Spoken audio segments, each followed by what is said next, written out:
Olá pessoal, você está entrando na TV Mundi num programa onde o normal é ser diferente. E o normal aqui é ser paranormal, né, Cris? Com certeza. E falando em paranormalidade, falando em filosofia, em história, nós temos aqui uma expert no assunto que nos honra com sua presença. Sim, ela é historiadora, pesquisadora e atua como terapeuta holística, o tarô egípcio, numerologia, radiestesia e muitas outras ferramentas. Vocês vão conhecer um pouquinho sobre um dos livros dela, mas ela tem outros editados, com certeza, e vai falar sobre isso.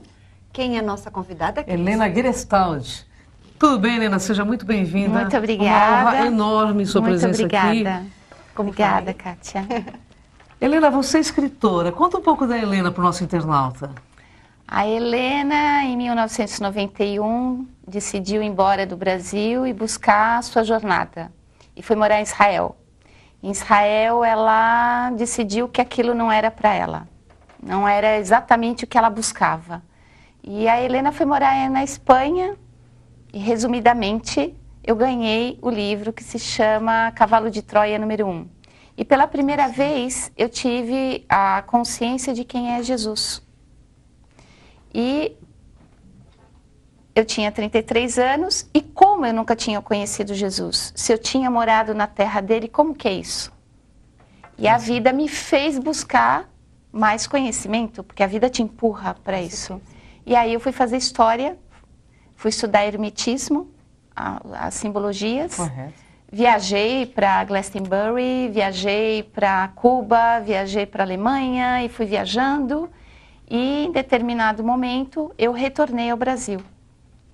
E aí um grande amigo meu, ele me incentivou a colocar na pedra, como Jesus diria, Pedro, e saiu o livro que se chama Avalon e o Graal. Então vamos falar um pouco desse livro. Vamos tirar um foco aqui do Avalon. Bem, todo mundo fala sobre Avalon, né?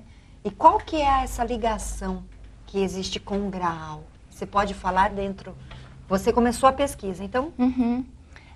Depois da morte de Jesus, aqueles que seguiam, de uma certa maneira, que o cristianismo ainda não tinha sido implantado, eles foram perseguidos. E a pessoa que mais apoiou Jesus foi José de Arimateia, que era seu tio.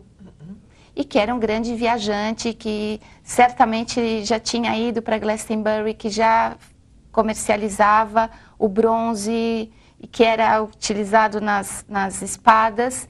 E José de Arimateia, ele vai para Glastonbury levando o Santo Graal, que pode ser o conhecimento, o cálice da última ceia, a esmeralda que caiu da coroa de Lúcifer.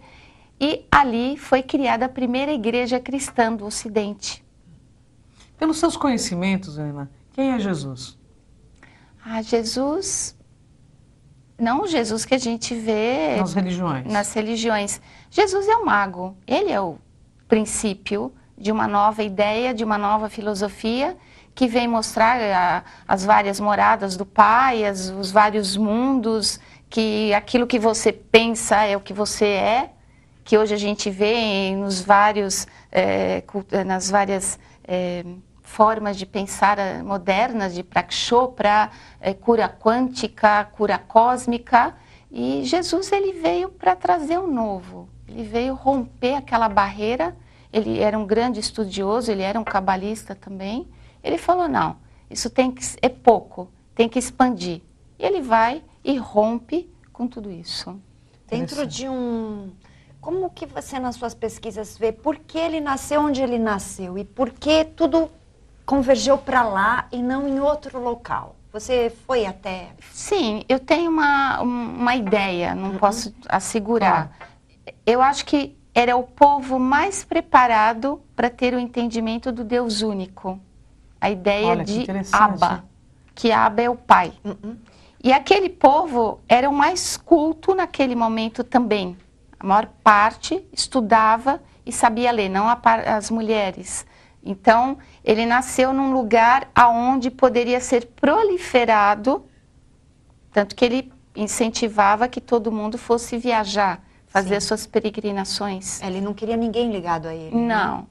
E aí o Graal foi Com José de Arimateia, ele foi para Glastonbury e ali se cria uma primeira comunidade cristã.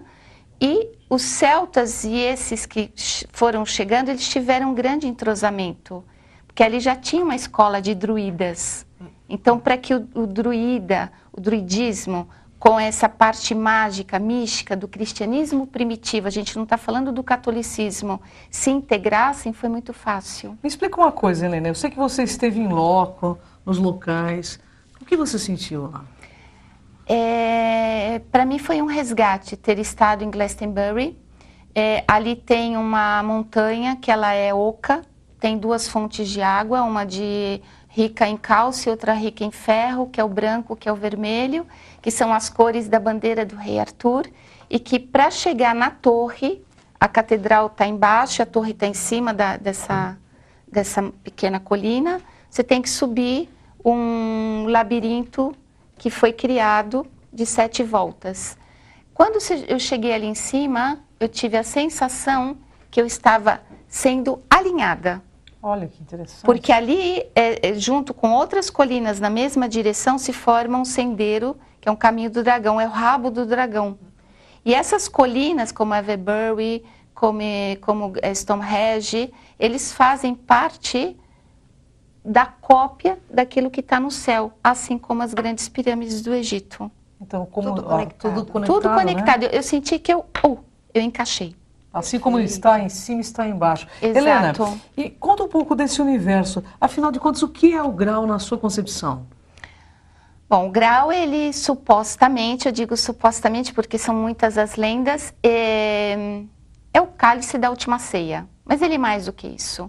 Ele tem o formato aquele que dá, aquele que oferece. Correto. É o aspecto feminino da intuição, daquilo que você está acessando. Ele não posso dizer que ele é uma bandeja ou que ele seja um objeto. Ele é o grau de luz que você tem de acesso. Uhum. Assim como é o boi Apis do Egito, que ele não tem a cabeça e sai os graus de fogo, que é a deusa Néftis do Egito, que ela tem um cálice incorporado no turbante. E quanto mais nós vamos na busca do sagrado, mais nós recebemos, mas não em forma física, em forma de, eu estou no caminho certo. Porque o grau, ele não aparece como objeto físico para os cavaleiros do rei Arthur. Ele aparece em forma de miragem. E só um consegue ver o grau de verdade e acessar, que é Percival, que ele representa o louco. Então, ele dá início a uma nova história. Olha que interessante, né? Eu tenho uma pergunta. Claro. Antes da gente encerrar esse bloco. Bem, todos falam sobre Maria Madalena. Uhum. Acho que você tem um pouquinho para falar para a gente, né? Sobre isso. Maria Madalena, a ligação, né? A ligação, Maria Madalena, ela é o sagrado feminino mesmo. É o sagrado feminino. Ela é a que sustenta o Santo Graal, ela é a que leva o Graal. Eu não vou entrar na parte se Jesus teve alguma coisa com ela ou não, acho que isso daí é irrelevante. Com certeza. Mas ela era a sábia, ela é que sabia ler, ela que sabia escrever, ela que vê Jesus primeiro de todos, ela que acredita que está vendo Jesus e ela que leva um novo conhecimento quando ela sai de Jerusalém e vai para o sul da França. Então, Jerusalém, em Jerusalém, o que é? A mulher, ela é, até hoje, ela é proibida de ser mulher, em todos os seus aspectos. E ela cria uma escola de sabedoria no sul da França. Então, ela leva esse sagrado, tanto que o monastério de Montserrat, antes de ser um monastério, era uma escola e um local de curas, que era subvencionado e observado por Maria Madalena. Então, ela é muito mais. O grau é como o nosso cérebro. Quanto mais entra, mais cabe. Olha que maravilhoso, né? Eu, particularmente, acreditava em lendas, né? Porque, infelizmente, os escritos não estão disponíveis sobre isso, da vinda dela, né? Não. Mas existe mesmo. Conta-se lá na França desta condição, de ela estar lá. Sim. E onde ela está? Ela foi sepultada neste local? Sim, em Santa Maria de la Mer, né? E é também a cidade onde todos os anos existe toda uma peregrinação dos ciganos, que é onde a Sara chegou junto com ela no sul da França. Sim. E a igreja de Saint-Michel, que assim como a Avalon, quando a maré está cheia, ela fica isolada. Sim. E quando a maré baixa, ela se liga ao continente. Ai, maravilhoso, né? Fantástico, suspeita. Né? Bom, gente, pesquisas lindas. Eu estou entendendo o seguinte aqui, que você que procura, como disse a Helena, de certo encontrará aquele que te faz procurar. Então, no próximo bloco, quem quiser fazer alguma pergunta, envie para nós, né, Kátia? Por favor, enigmas@tvmundi.com.br, porque temos mais sobre esse assunto interessantíssimo, né, Cris? É uma historiadora, gente. É uma expert no assunto, uma pessoa maravilhosa com uma energia fantástica. Já voltamos. Até o próximo bloco.